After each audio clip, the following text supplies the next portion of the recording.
Today we're going to look at 5 most mind-boggling missing person cases that were later solved. Every year, thousands of people go missing all over the world. According to the statistics provided by the National Missing and Unidentified Persons System, in the United States alone, there are approximately 90,000 missing people at any given time. Losing a loved one is hard enough, but when a person goes missing, families are thrust into a state of limbo, and they are left to grapple with the question, what exactly happened?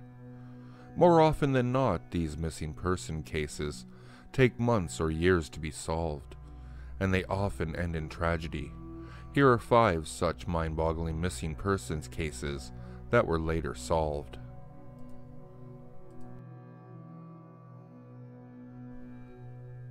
Number 1. Walter Collins. Southern California was flourishing in 1928.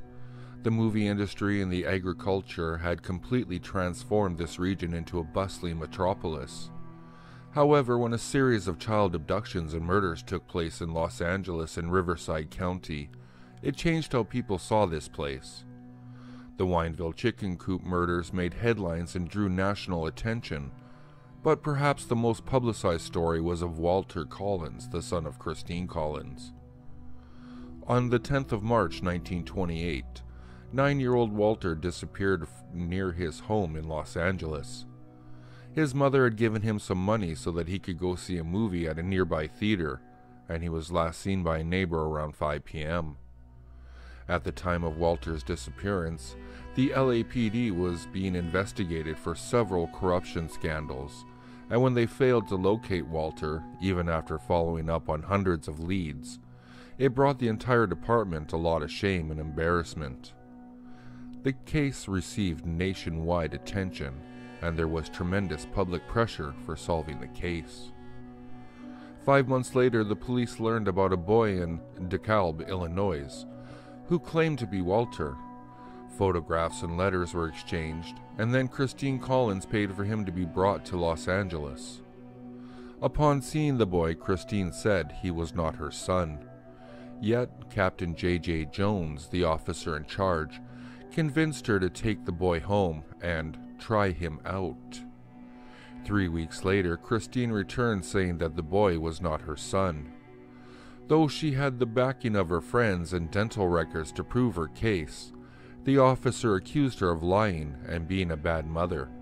He even had her committed to a psychiatric facility. Later, when the boy was questioned, he admitted to being Arthur Hutchins from Iowa. The 12-year-old runaway had lied and posed as Walter so that he could get to Hollywood to meet his favorite actor, Tom Mix. In 1929, the court found Gordon Stewart Northcott guilty of abducting, molesting, and killing 3 young boys in what came to be known as the Wineville chicken coop murders. Northcott's mother, who played an active role in her son's crimes, confessed to being involved in the murder of Walter Collins. She was sentenced to life imprisonment without a trial, and Gordon Northcott received the death penalty.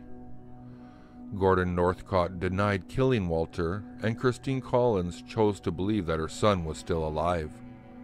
Northcott pledged to tell her the truth of what happened to her son, but changed his mind at the last minute. Christine Collins continued searching for her son until her death in 1964. The 2008 movie Changeling depicts the story of Walter's disappearance and everything that followed. Angelina Jolie played the role of Christine Collins, and she received an Academy Award nomination for her performance.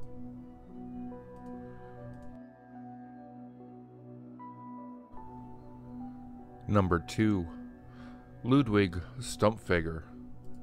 Ludwig Stumpf was a German doctor who served in Nazi Germany during the Second World War.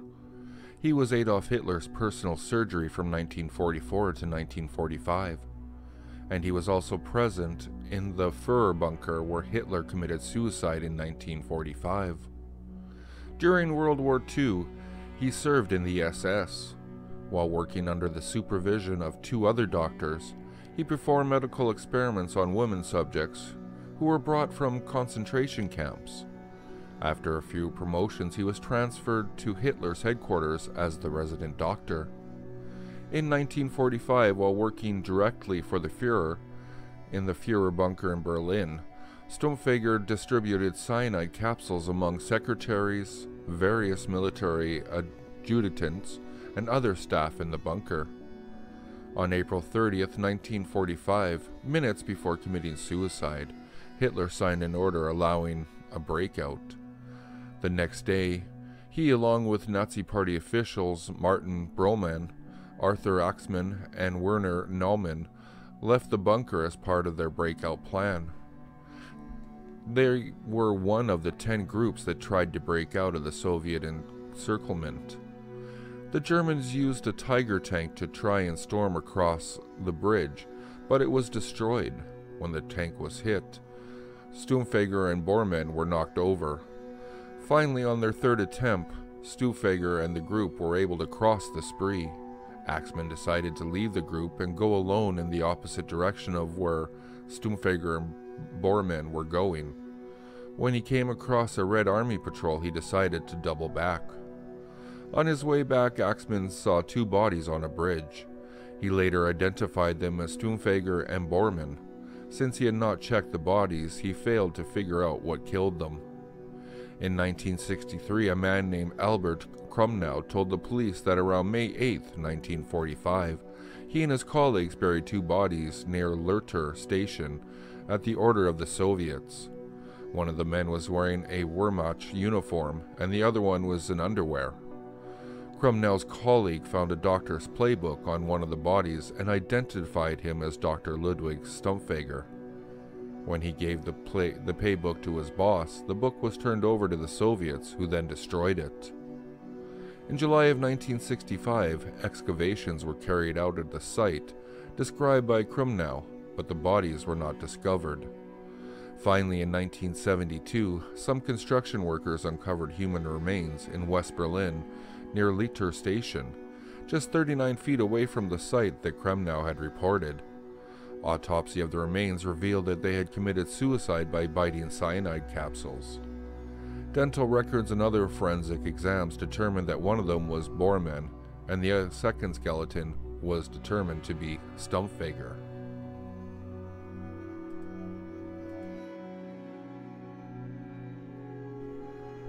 Number 3. Mary Jane Barker.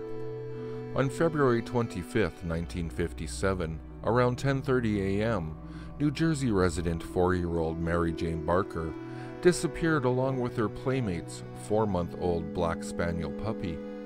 Last seen playing in a neighborhood yard, the girl was supposed to meet her friend and neighbor, 6-year-old Maria Frietta, who was also the owner of the dog. Later in the day, around 1:30 p.m., the police were notified and Barker was presumed kidnapped. The next day, different sets of footprints, which seemed to belong to a child, man, and dog, were found along a nearby stream bank. The police report said that the child's footprints matched the size of Barker's shoes. As per the Philadelphia Inquirer, her disappearance sparked an intensive search for a murderer or kidnapper. It was even dubbed as the largest search in South Jersey. The police, along with hundreds of volunteers, searched the city. On the first night, over 200 civilians conducted a foot-by-foot search. Eventually, more than 1,000 volunteers were involved. Barker remained missing even on her 4th birthday. On February 27th, Barker's parents appealed on TV, asking the kidnapper to release their child. The police questioned a 43-year-old convicted child molester who had been near the Barker home. On February 28th, the FBI performed its own search and again questioned the same suspect after the police received a ransom call. Despite working on several leads, the police and FBI failed to find Barker. Finally, on March 3rd, Maria Frietta, Barker's playmate and the owner of the dog, went to a newly built vacant ranch house that was next door to her house. When 6-year-old Frietta opened the door to the 3-foot by 5-foot bedroom closet, her missing dog leaped out of the closet. Also in the closet was Mary Jane Barker, dead and in a seated position. She was wearing the same clothes she had on the day she disappeared. The hood of her coat partially covered her blonde hair, and a few bits of fur from her hat had been rubbed off. The police chief stated that he believed the little girl had recently been placed in the closet since the puppy had been fed. Moreover, there was no animal waste inside the closet even though the pup had not been housebroken. The autopsy revealed that Barker had not eaten since the day she vanished. There were no signs of foul play, violence, or sexual molestation. It was also determined that she lived in the closet for around 3 days without food or water. The closet also showed marks of an escape attempt. The dog was with her the whole time, and it needed to be put down for a detailed examination of its stomach contents. Eventually, Barker's death was ruled as an accident. It was determined that she died due to starvation and exposure. The little girl somehow got trapped inside the closet and died of starvation and fright. She did not suffocate because of a small hole in the closet.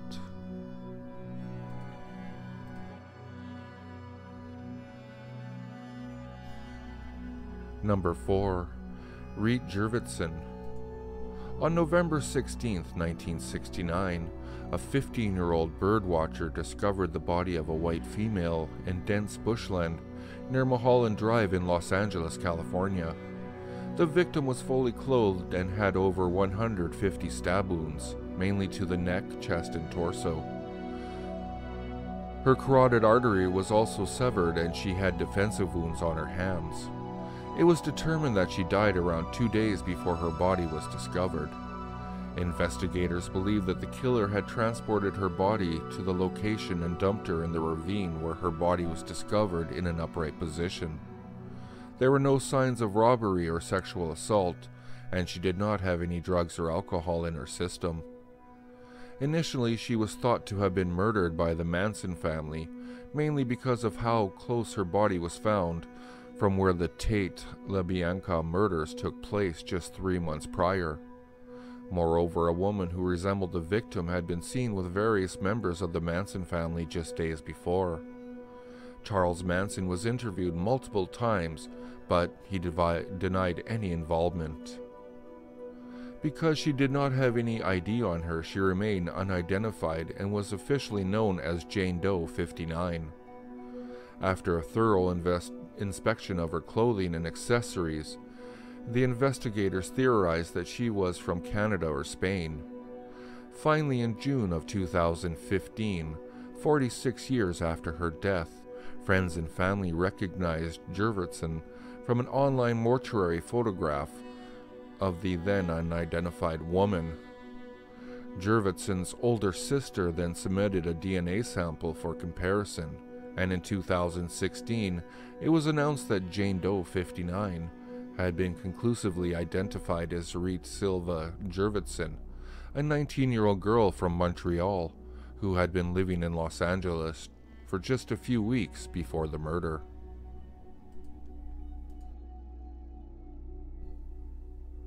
Number 5. Martha Morrison. On October 12, 1974, the remains of 2 women were discovered in Dole Valley near Vancouver, Washington. The bones were examined all over the country to help identify them. Dental records made it possible to identify one of the victims as 18-year-old Carol Platt, Valenzuela, but the other one remained unidentified. Despite carrying out several examinations, the second victim could not be identified and was thought to be 20 to 25 years old and female. The remains were examined by an anthropologist, and the investigators even released the forensic facial reconstruction to the public through a newspaper, but it did not produce a favorable outcome. Further examinations revealed that the woman had been dead for at least 2 weeks before the discovery of their remains. Animal activity and decomposition made it difficult to determine the exact cause or time of death. However, it was presumed that they had been murdered. At one point, notorious serial killer Ted Bundy was thought to be responsible for the murders, but it was later ruled out. Decades went by without identification, and it was eventually discovered that Morrison's bones and skull were mislabeled while they were in storage. That is why the initial DNA testing yielded no result. Then, DNA taken from the victim's father was compared to that of the unidentified remains. That proved conclusively that the remains were of 17-year-old Martha Marie Morrison, who disappeared on September the 1st, 1974.